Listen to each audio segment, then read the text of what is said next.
Hey, what's up, everybody? It's Joel, aka the Daily Guru, and you are here for something old, something new. So as we've been doing the last couple times for something old, we're going to my favorite records because I want you to know what albums you should be listening to, and this is definitely one of them. We're going to talk about one of my favorite bands that kind of bridge the gap between art rock and punk rock. They made their name in the East Village of New York City during the late 1970s, and in fact, they are the band that were responsible for building the stage at CBGB's. It's Television. Now, Television put out a handful of records in their short career, but there's no question that their finest moment and one of the best in all of music history was 1977's Marquee Moon. When a lot of people hear the term punk rock, it turns people off because they have this horrible notion. They basically say punk rock is the Sex Pistols. Maybe later in this series, we'll get to my theory on why the Sex Pistols weren't punk rock. That's going to incite some anger. But you couldn't be further off base if you think that that's all there is to the punk rock genre. The thing is, when you talk about punk rock and you start in, let's say, 1968, it's a good year to start talking about punk rock when you have the Velvet Underground and then it goes to the Stooges. The way that it would then fuse into the more modern sense of punk rock with bands like The Clash, The Ruts, The Damned, whoever you want to talk about, a lot of people don't really see that connection. You can draw a direct line from the Velvet Underground to Television, the music never gets bad. It's hard to really get past just the title track on it. It's one of the longest songs, and it's where it really starts to defy what everybody thinks is punk rock, which is short, to the point, no filler, but there is no question that this song is absolute punk. The band took no care for the modern conventions of what was going on at the time. They made their music how they wanted to. The results are absolutely phenomenal. These songs have almost a stutter and a beat and a groove to them that are unlike anything else. If you dig the Talking Heads, you definitely are going to get into Television. They're very similar in that manner, which isn't very surprising because they came out of a very similar time period and the exact same place. So the real spirit, in my opinion, in the opinion of most, behind Television is Tom Verlaine, and he's just amazing. Whether he's playing guitar, singing, writing the lyrics, absolutely phenomenal. His songs sound like nothing else on the planet, and it's such a good thing.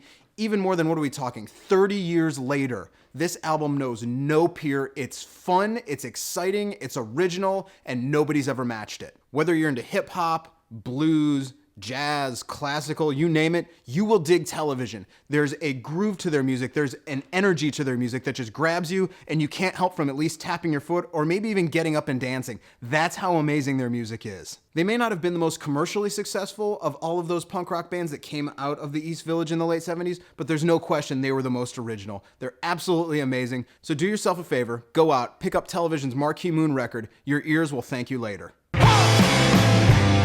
So today on Something New, we have a record that came out a couple months ago, and if you don't have it, you're going to want to get it right away. The name of the album is This Was Tomorrow, and the name of the artist is Adam Orr. So if you aren't aware of who Adam Orr is, it's actually Christopher Hoff from the Truckee Brothers, and he continues the amazing sound that he was making with that group on this, one of his handful of solo releases. The moment I picked up this record, well, not the moment I started listening to this, which was about 3 or 4 minutes after I picked it up, my ears just exploded in happiness because this is one of the most gorgeous records I've ever heard. There are times on this album where he sounds kind of late period Neil Young. There's times where it sounds a bit Nick Drake. There's so much going on here. It's great. The tone is great. The mood is great.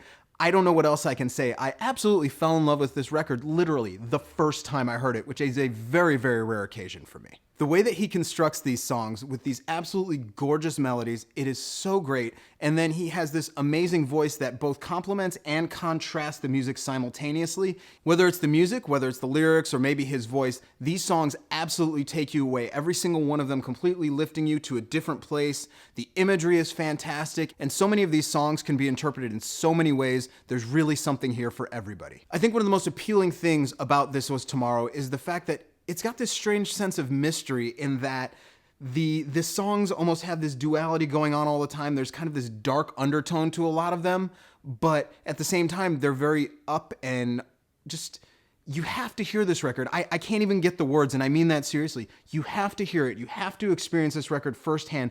For just one guy doing all of this, there is simply no parallel for this album. There's really a perfect balance going on here. It's a little bit electric, it's a little bit folk, it's a little bit acoustic, there's a little bit of punk rock on the under, a little bit of glam. I can't say this enough. You have to get this record for your own, you have to listen to it yourself, you have to experience it yourself, and then you'll understand why these songs are so fantastic, why these songs are so special. I'll tell you, I knew right away that this was a very, very special record, because the second I was done listening to it the first time through, all I wanted to do was hear it again. And that keeps happening. It's the sort of record that is so perfect, so beautiful, you just can't get enough. enough of it. So when it comes down to my buy it or borrow it, again, this is a no-brainer. Go to adamore.com right now and buy a copy of This Was Tomorrow. Well, that's what we got for today. Again, I am Joel the Daily Guru. I hope you dug it. If you did, why don't you hit the subscribe button up there, or you can yell at me in the comments down here. It's okay. I might yell back if you're lucky. But you can also email me at thedailyguru@gmail.com. You can read my writing every single day at thedailyguru.net, where I talk about the greatest songs ever written. And as always, we'll see you next week.